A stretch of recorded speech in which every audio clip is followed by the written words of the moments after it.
Salut à tous, je suis Raph la Rage. Et moi je suis Raph, non rage. Bienvenue dans ce premier épisode de Pourquoi je rage, l'émission où l'on peut gueuler sur tous les sujets qui nous dérangent. Techniquement, l'émission où tu peux gueuler sur les choses qui te dérangent. Je suis pas ravi de faire cette vidéo avec toi, mon petit. En même temps, il fallait bien quelqu'un pour te tempérer un peu, éviter que tu te fasses péter une veine dans les 3 prochaines minutes. Trop aimable. T'inquiète, je suis là pour ça. Pour commencer avec un sujet primordial, il y a bien longtemps que je voue une haine plutôt farouche à un bien étrange animal de la création parfaitement nuisible, et je vais vous expliquer clairement pourquoi. On va parler des moustiques, des mouches ou des rats? Non, des pandas. Générique.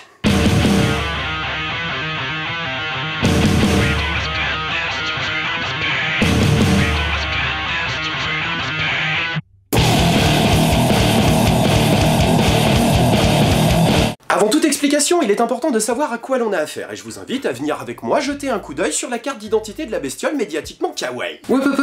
Tu peux pas commencer avec des termes techniques comme ça, on va vraiment rien comprendre. Ça veut dire mignon en japonais. Tu sais, c'est pour ça qu'on voit sur internet toutes ces gamines japonaises avec des capuches en forme de panda, sans savoir l'ignoble pied de nez qu'elles sont en train de faire à Charles Darwin et la théorie de l'évolution des espèces.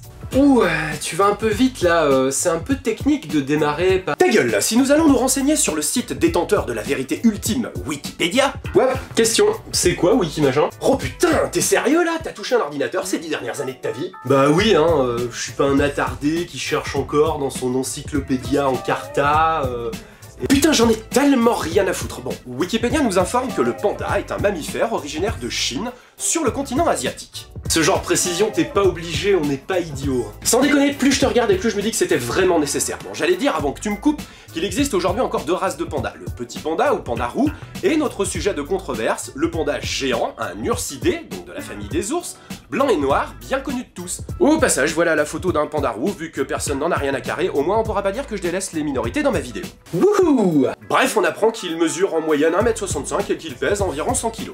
Belle bête! Ouais, plutôt, j'avoue. Et dans la description, on apprend également que le panda se nourrit uniquement de bambou. Y'a rien qui te choque là. Ouais, et alors?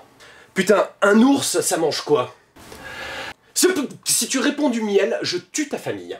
Je sais pas, des tas de trucs. Précisément, des tas de trucs, mais à tendance carnivore. Par exemple, on sait tous que les ours mangent du saumon pour le grizzly d'Amérique, ou encore de petits phoques sans défense pour les ours blancs évoluant sur la banquise. Et du miel. Ah, il a fallu que tu la places. En même temps, un ours blanc, il a pas grand chose d'autre à manger au pôle Nord. Certes, mais rappelons que notre ami panda géant vit dans de magnifiques réserves chinoises, 33 pour être précis, et que l'écosystème de ces milieux forestiers laisse autre chose à bouffer que du bambou, la plante verte la moins nourrissante que Dieu ait plantée à la surface de notre belle planète. Donc en gros, le bambou, tu dis que c'est pas bon. Non, ça l'est pas. Et un panda doit se gaver de 20 kg de cette merde par jour pour espérer en tirer la moindre énergie, sachant que son système digestif n'est pas adapté à un régime herbivore, et qu'il n'assimile donc que 17% de la matière ingérée, le reste étant de la cellulose. Du bois? Ouais, c'est ça, des fibres grosses comme le poing. Ah, donc il meurt de faim. Ouais, mais pas directement. Les pandas ont la chance de ne pas avoir de prédateurs dans leur milieu naturel, à part les quelques connards de braconniers qui n'ont pas compris que la race est assez con pour qu'elle s'éteigne d'elle-même sans avoir besoin d'en faire des tapis. Ce qu'il faut comprendre, c'est que nos amis kawaii passent 14 heures par jour à bouffer du bambou, ce qui n'a pas pour effet de leur foutre une pêche d'enfer. J'ai pas compris. Résultat, les pandas développent des carences immunitaires très graves pour leur santé à cause de leur alimentation.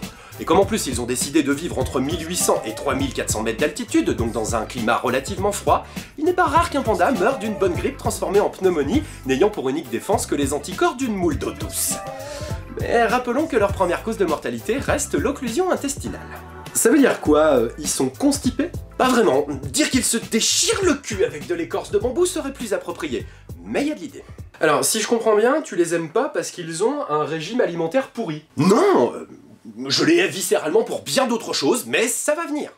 C'est marrant parce que moi, j'ai eu... En effet, nous sommes bien loin d'avoir fait le tour de la bêtise abrutissante de la bête sans vouloir faire d'allitération. Eh ben, on n'est pas couché. Pas mal ta blague, mais à mon avis, il y en a pas beaucoup qui vont la comprendre. Tiens, je te propose une petite vidéo pour continuer. Jour J également pour les pandas qui arrivent chez nous aujourd'hui et ils sont reçus comme des chefs d'État. Alors, ils devraient avoir atterri à Zaventem vers 11h, hein, donc ils doivent être là normalement. Le panda n'est pas ce qu'on peut appeler une bête de sexe. Une bête de sexe. Il a très peu d'envie, il a tout petit organe et sa femelle n'est... Vous êtes en retard sur l'image, Emmanuel, et donc on propose aux pandas de remater des films porno de pandas. Comme il a très peu envie, on a décidé de leur projeter des films porno de pandas pour susciter leur envie. Et ça fonctionne, il y a déjà eu des reproductions grâce à cette Donc c'est pas une blague ce que vous nous racontez. Ce n'est pas une blague, non, ça se passe. Donc en Chine, par exemple, c'est les images qu'on vient de voir. Exactement. On amène la télévision, on montre pendant 2 fois par semaine, pendant X temps, des films porno de panda au panda pour susciter son excitation. On amène la femelle, tac tac tac, et hop, le petit bébé panda. Oula, toi tu rages un peu, j'ai l'impression là. Mais mon cul se transforme en champ de bataille quand j'entends des conneries pareilles! Ah oui, quand même. Cette vidéo date de février 2014 et nous informe de l'arrivée imminente d'un couple de pandas dans un zoo belge. Ah, la Belgique. Si tu fais une seule blague sur les Belges, je te tue avec une pelle! Bordel! Déjà qu'ils arrivent par avion comme le président de la République pour finir dans une cage. Et j'avoue que la photo fait mal au cœur, c'est un fait. Mais l'explication de la journaliste ressemble à un mauvais dialogue d'un film du The Ball. Il a tout petit organe. C'est qui, Uwe? Ta gueule, on apprend que la science, au-delà de chercher un remède contre le cancer ou un vaccin contre le sida, emploie des scientifiques dans le but de tourner des pornos pour éveiller la libido des pandas. Cherche sur YouPorn, ça pourrait être marrant. On se croirait dans l'épisode 74 des experts où ils enquêtent sur un meurtre dans un milieu où les gens se déguisent en mascotte pour faire des orgies sexuelles. Bah, dis-toi que c'est pour la bonne cause. Peut-être, mais je ne peux pas m'empêcher de penser au professeur Witos en train d'enculer une chèvre. Oula, considère qu'il faut faire des sacrifices pour la science. Ce n'est pas de la science, outre le fait que la journaliste plaisante sur l'engin de la bête qui mesure 1m65 et pèse 100 kg. Il est plutôt balèze l'engin finalement. Ouh, je vais te vendre un bordel philippin. La bête, pas l'engin. Il est quand même grave d'apprendre pour une espèce en voie de disparition qu'elle est incapable de se reproduire correctement. Moi je pense que tu extrapoles un peu et que les pandas sont pas si impuissants qu'elle veut bien l'admettre. J'avais envie de loger une balle entre les 2 yeux de tous les pandas qui n'étaient pas foutus de baiser pour sauver leur espèce. Ça, c'est une réplique du film Fight Club. Si vous ne l'avez pas vu, il est toujours temps de rattraper cette lamentable erreur. Les réalisateurs avaient déjà entendu parler à l'époque du phénomène en 1999. Il y a 16 ans. Le problème ne date pas d'hier. Bah j'avoue que ça devient dur de leur trouver une excuse. Tout à fait. Et ce n'est pas une excuse que nous allons leur trouver, mais bien un raisonnement argumenté sur le pourquoi les pandas sont incapables de se reproduire d'eux-mêmes dans leur milieu naturel, sans vidéo porno pour pimenter l'affaire ou de Barry White pour les détendre. Aïe aïe aïe, là t'es en roue libre, je peux plus rien faire pour toi. Ouais, en effet. Mais considérons un panda mâle adulte en âge de procréer et plutôt bien membré pour faire exception à ses congénères. Le panda, bien au-delà du fait qu'il soit complètement con, est aussi extrêmement territorial, comme un autre mammifère bien connu. Il faut considérer que les réserves forestières dans lesquelles il se gratte la nouille 14 heures par jour en bouffant du bambou sont immenses. Ne supportant pas la présence de sa femelle comme un autre mammifère bien connu, les deux protagonistes d'une scène d'amour torride en extérieur peuvent se trouver à des centaines de kilomètres de distance avant de passer à l'acte. Non, vas-y, continue, je vois pas où tu veux en venir, mais ça a l'air intéressant. Des kilomètres de distance donc, et Dame Nature, dans toute son ironie la plus pernicieuse, a fait en sorte que Maman Panda ne soit en chaleur que 2 jours par an, comme un autre mammifère bien connu. Tu veux dire que le mâle, il a 2 jours par an pour Pam Pam, et après... Et ben après, c'est branlette au milieu des bambous pendant 363 jours. Hey, tu m'étonnes qu'ils aient besoin de porno, il y a un marché à prendre. Ah ouais, tiens, elle est pas mal ta blague pour une fois, j'y penserai, promis. Ah merci, ou sinon on peut filmer des chèvres ou des chats qui... Top, je te fais un seul compliment toi et tu me fais une flaque, pas comme Maman Panda d'ailleurs. Mais bon, revenons-en à nos ours dégénérés et donnons une conclusion exhaustive à cette histoire. Je suis la vengeance narquoise de Jack. Au final, les pandas sont des animaux que nous ne verrons jamais à l'état naturel, à part en étant un scientifique déluré pour aller leur projeter le dernier Panda Gangbang 3 aux éditions Marc Dorcel. Mais là où le raisonnement devient intéressant, c'est qu'il ne s'arrête pas juste au constat affligeant que provoque cette anomalie de la nature. Et par exemple, les chiffres. En prenant en compte toutes les dépenses pour ce genre d'animal au niveau du maintien de sa survie, on s'aperçoit que la note s'élève à 76 000 € par an et par individu.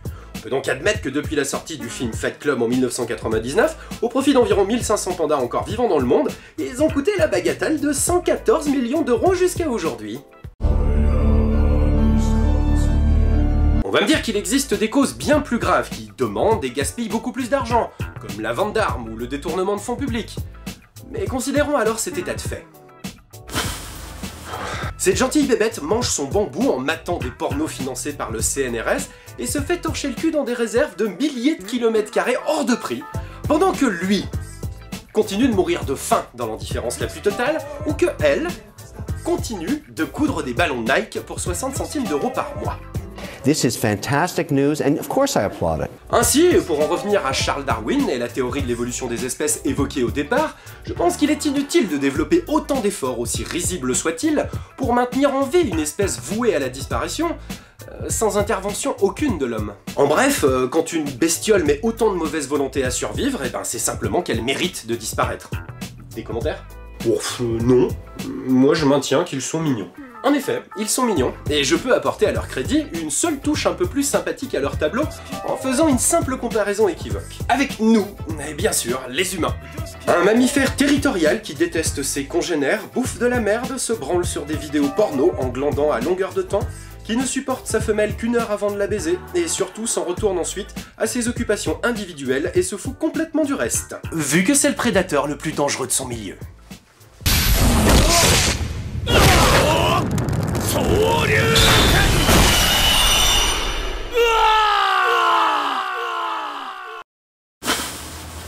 J'espère que vous ne verrez plus jamais le sigle de la World Wildlife Federation de la même manière. Allez, une petite fois pour la route. Il a un tout petit organe. Merci d'avoir regardé cette vidéo et j'espère qu'elle vous aura plu. On se retrouve bientôt pour un nouvel épisode de Pourquoi je rage avec un nouveau sujet. Je vous sers le couplet habituel du like, abonnement, partage, enfin bref, vous connaissez la musique. Et d'ici là, ne vous énervez pas trop. Surtout n'oubliez pas, un homme averti dans ta chatte en vaut 2 dans ton cul.